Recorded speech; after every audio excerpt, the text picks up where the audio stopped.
வேலை கொடுக்குற அத்தனை பேருக்கும் தெரியும் நம்ம எவ்வளவு கஷ்டப்படுறோன்னு உங்களுக்கு எல்லாருக்கும் தெரியும். நம்ம ஒரு மாசம் சம்பளம் ஒரு 100 தினார் வாங்கினோம்னா அந்த 100 தினாருக்கு மேல நம்ம வீட்டுல செலவு வருது. அந்த செலவுக்கெல்லாம் காரணம் நம்ம வேற வழி இல்ல.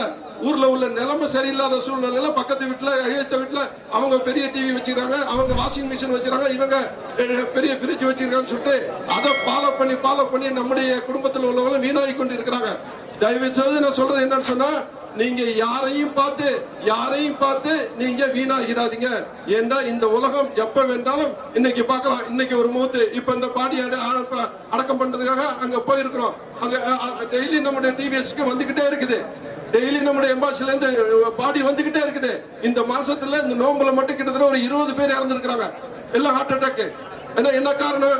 இந்த மாதிரி ஒரு மௌத்து வர்றது நல்லதுதான், அது ஒண்ணும் தப்பு கிடையாது. ஏன்னா கடைசி காலத்துல காலு கையில வலிச்சுக்கிட்டு நம்ம படுக்க இருந்துட்டு நம்ம கொண்டாட்டி நம்ம பிள்ளைகளை என்னடா சனியம் பிடிச்சோம் எப்படா தொலைவான்னு சொல்லிட்டு இருக்காம திடீர்னு மூத்து வர பாருங்க, அந்த மூத்து பெட்டர்.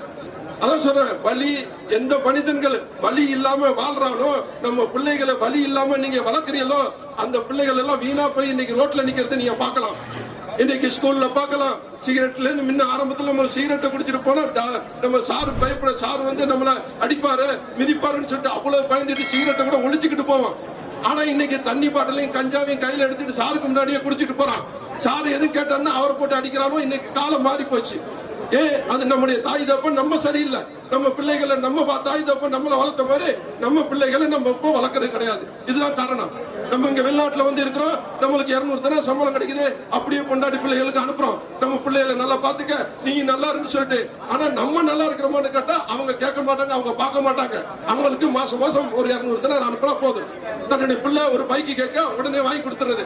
நம்மளோட பிள்ளை ஒரு மொபைல் கேக்குதா பாருங்க, என்னுடைய சாதாரண மொபைல், இது ஓப்போ மொபைல் தான் வச்சிருக்காங்க, ஒரு 15,000 இந்த மொபைல். ஆனா நம்முடைய பிள்ளைகளுக்கு நீங்க பாத்தீங்கன்னா ஒவ்வொருவருக்கும் சாம்சங் ஒரு என்ன சொல்ற ஐபோனுமா இருக்குது. இன்னைக்கு கைக்கா இதா இருக்குது. நம்ம பிள்ளை நல்லா படிக்கட்டும் அப்படின்னு சொல்லிட்டு இங்க கடன் வாங்கி வட்டிக்கு வாங்கி இங்க அவ்வளவு கஷ்டப்பட்டு நீங்க அனுப்புறீங்க அந்த பிள்ளைகளுக்கு. அந்த பிள்ளை ஒழுங்கா இருக்கான்னு சொல்லிட்டு ஒரு நாளாவது நீங்க ஸ்கூல்ல போய் நீங்க லீவ்ல போறீங்களா, ஒரு ஸ்கூல்ல போய் நீங்க போய் செக் பண்றீங்களா? கிடையாது. உங்க மனைவிமார்கள் போய் செக் பண்ணுதா? கிடையாது. எல்லாம் அவங்க சீரியலை பார்த்துட்டு சனியை முடிச்சோம் போட தொலைஞ்சு போட்டு காசு எடுத்து கொடுத்து அந்த நேரத்துல பிள்ளை வச்சல அறிவுள்ள பிள்ளைகள் அந்த நேரத்துல வந்து கேட்க சீரியல் பார்த்துட்டு இருக்கும்போது அம்மாமா எனக்கு ஐபோன் வேணும், அம்மாமா எனக்கு சாம்சங் வேணும்னு சொல்லிருக்காம அந்த நேரத்துல இந்த அப்படி எடுத்து கொடுத்துட்டாங்க. ஏன்னா சீரியல்ல உள்ள இந்த கட்டம் தெரிஞ்சு இருக்கிறானா செத்து போயிட்டானா அதைத்தான் நிறைய பேர் பார்த்துக்கிட்டு இருக்கிறாங்க. தவிர உள்ள நல்லா இருக்கான்னு இன்னைக்கு பாக்குறது குறைவாயிடுச்சு. தயவு செய்து சொல்றேன், நம்ம பிள்ளைகள் நாளைக்கு நல்லதா நம்மளை கவனிக்கணும்னு சொன்னா நம்ம நாளைக்கு முதியோர் இல்லத்துக்கு போக கூடாதுன்னு நினைச்சா இன்னைக்கு முதியோர் இல்லமும் அனாதை இல்லமும்